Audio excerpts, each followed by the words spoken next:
امریکی صدر ٹرمپ نے کہا ہے کہ ہمارا معاہدہ ابھی مکمل طور پر طے نہیں ہوا۔ ہمارا معاہدہ اوباما کے معاہدے کے بالکل برعکس ہوگا۔ ہمارے معاہدے کو ابھی تک کسی نے دیکھا نہیں، نہ ہی کوئی جانتا ہے کہ اس معاہدے میں کیا ہے۔ ناکام لوگوں کی باتوں پر دھیان نہ دیں جو جانے بغیر تنقید کر رہے ہیں۔ مجھ سے پہلے والوں کو یہ مسئلہ کئی سال پہلے حل کر لینا چاہیے تھا۔ ایران سے متعلق اچھی خبر ہی ہوگی، میں بری ڈیل نہیں کرتا۔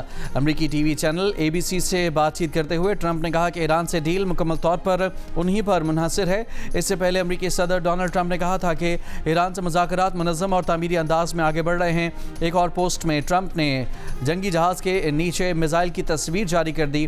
میزائل پر مخصوص فقرہ بھی لکھا کہ اس معاملے پر توجہ دینے کا شکریہ۔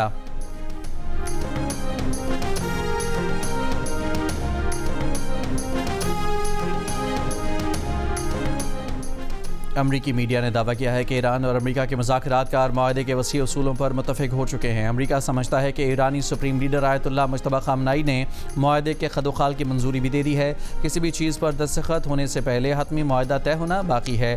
دوسری جانب وائٹ ہاؤس عہدیدار کا کہنا ہے کہ ایران کے ساتھ جنگ ختم کرنے کا معاملہ فوری طور پر ہونے کا امکان نہیں ہے۔ ایرانی قیادت کی جانب سے معاہدے کی منظوری میں کئی روز لگ سکتے ہیں۔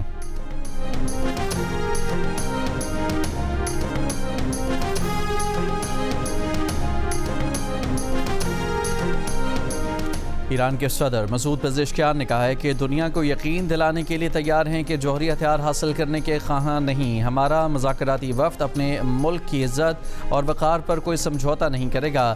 امریکی صدر ڈونلڈ ٹرمپ نے مسعود پزشکیان کے اس بیان پر مشتمل سوشل میڈیا کی ایک پوسٹ بھی شیئر کر دی۔ اسرائیلی وزیر اعظم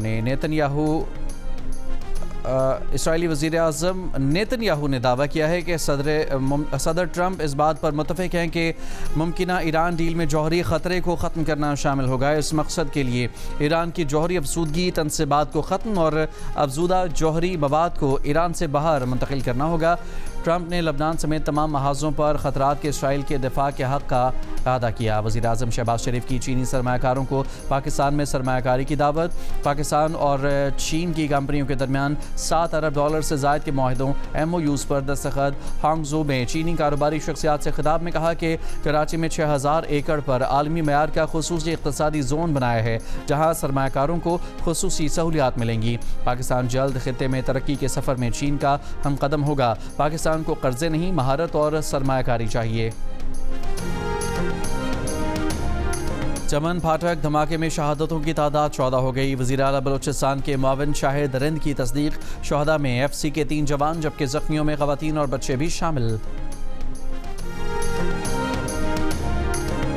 PTI کے سینئر رہنما اور سابق گورنر شاہ فرمان نے کہا ہے کہ پارٹی نے عرفان سلیم کو سینٹ ٹکٹ دیا۔ کس کے کہنے پر سجاد محمد نے اپنے کاغذات نامزدگی واپس نہیں لیے؟ کس نے پارٹی پالیسی کے خلاف سجاد کو کامیاب کرانے کی ذمہ داری لی؟ یہ کون سا ٹولہ ہے جو نہ پارٹی ڈسپلن مانتا ہے نہ بانی PTI کا فیصلہ؟ ڈیرہ اسماعیل خان کے علاقے کراچی کے گاؤں اٹل شریف میں نامعلوم ملزمان کی فائرنگ سے 4 افراد جاں بحق ہو گئے۔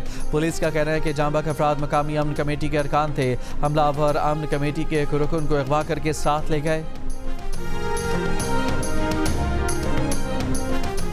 اسماعیلی برادری کے روحانی پیشوا آغا خان پنجم پرنس شاہ رحیم الحسینی کا منصب سنبھالنے کے بعد پاکستان کا پہلا سرکاری دورہ۔ پرنس رحیم آغا خان کے دیدار کے لیے گلگت بلتستان اور چترال میں 6 مقامات پر دربار کے لیے خصوصی انتظامات کیے گئے۔ پرنس رحیم آغا خان نے اسماعیلی برادری کے اجتماعات سے خطاب میں زور دیا کہ ہمارا ایمان دین کے بنیادی عقائد توحید، حضرت محمد مصطفیٰ صلی اللہ علیہ وسلم کی ختم نبوت اور قرآن مجید کو اللہ تعالیٰ کی آخری وحی ماننے پر مبنی ہے۔ جیو نیوز کی گریٹ ڈیبیٹ وقفہ میں وفاقی اور صوبائی وزراء، ماہرین آبادی اور علماء نے بغیر منصوبہ بندی کے بڑھتی آبادی اور بچوں کی پیدائش کے درمیان مناسب وقفہ نہ ہونے کو خواتین اور بچوں کے لیے خطرناک ہونے کے ساتھ پاکستان کی بقا کے لیے پریشان کن قرار دیتے ہوئے فوری قومی پالیسی اقدامات کا مطالبہ کیا ہے۔ ڈیبیٹ میں آبادی کے دباؤ کو معیشت، صحت، تعلیم سمیت وسائل کے لیے بڑا چیلنج قرار دیا گیا، جبکہ وفاقی اور صوبائی وزراء اور ماہرین نے NFC فارمولے میں انسانی ترقی اور آبادی کے استحکام کو شامل کرنے، مانع حمل اشیاء پر ٹیکس ختم کرنے اور آبادی سے جڑی مراحت کے لیے پیش رفت پر اتفاق کیا۔ گجرانوالہ کے علاقے ٹبا محمد نگر میں معمولی جھگڑے پر خاتون قتل. خاتون کے بھائی کی مدعیت میں دیور، سسر، ساس سمیت 5 افراد کے خلاف مقدمہ درج. 3 ملزمان گرفتار. پولیس کے مطابق خاتون کے 4 بچے ہیں. شوہر بیرون ملک ہے.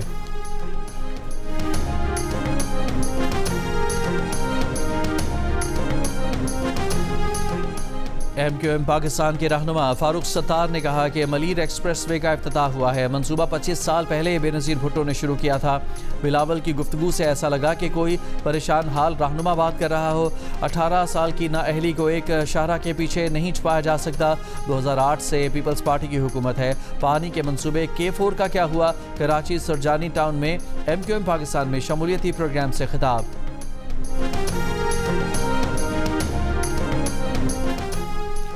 پیپلز پارٹی سندھ کے جنرل سیکرٹری وقار مہدی نے کہا کہ حکومت کراچی کے عوام کی خدمت کرتی ہے تو ایم کیو ایم کے تن بدن میں آگ لگ جاتی ہے. پی پی حکومت نے 17 سالوں میں کراچی میں اربوں روپے کے ترقیاتی منصوبے مکمل کیے. ایم کیو ایم نے اپنے اقتدار کے ادوار میں کراچی کی کوئی قابل ذکر خدمت نہیں کی. ایم کیو ایم کے 3 میئرز رہے مگر کراچی کے عوام کو کچھ ڈیلیور نہیں کیا.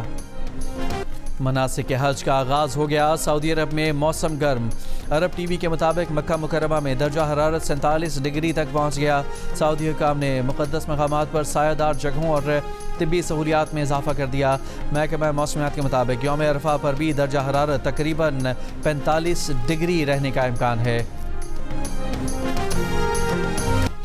ملک بھر کی مویشی منڈیوں میں گہما گہمی بڑھ گئی. بچے بھی بڑوں کے ساتھ پیش من پسند جانور خریدنے مویشی منڈیوں کا رخ کر لیا. خریداروں اور بیوپاریوں کے درمیان بھاؤ تاؤ جاری. فیصل آباد میں کالے رنگ کے ہیوی ویٹ بیل توجہ کا مرکز بن گئے. خوبصورت جوڑی کے مالک نے 1 کروڑ روپے کی ڈیمانڈ کر دی. میاں والی کی مویشی منڈی میں بادشاہ دمبے کی دھوم. بیوپاری نے دمبے کی قیمت 2,30,000 روپے مقرر کر دی. اسلام آباد میں سلطان بیل شہریوں کی توجہ کا مرکز بن گیا. قیمت 25 لاکھ روپے. وزن 27 من بتایا جا رہا ہے. خیرپور اور پڈیدن میں بھی لوگ پسند کا جانور خریدنے مویشی منڈی پہنچ گئے.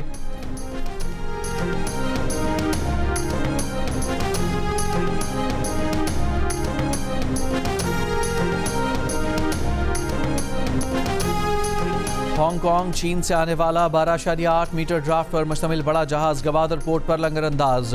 وزیر بحری امور جنید انوار چودھری نے کہا کہ گوادر پورٹ کی ڈیپ ڈرافٹ صلاحیت ایک بار پھر ثابت ہو گئی. گوادر پورٹ نے 53,000 میٹرک ٹن سے زائد کارگو جہاز ہینڈل کیا. بھاری کارگو جہاز کی کامیاب ہینڈلنگ سے گوادر کی صلاحیت واضح ہو گئی. گوادر پورٹ اب علاقائی ٹرانس شپمنٹ ہب کے طور پر ابھرنے لگا ہے.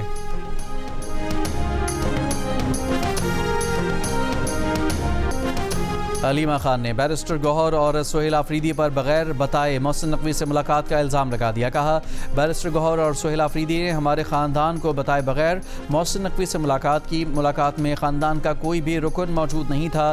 مرکزی سیکرٹری اطلاعات پی ٹی آئی شیخ وقاص اکرم نے ملاقات کی تصدیق کرتے ہوئے کہا ملاقات 14 مئی کو ہوئی تھی اور امن و امان سے متعلق امور پر تبادلہ خیال کیا گیا تھا.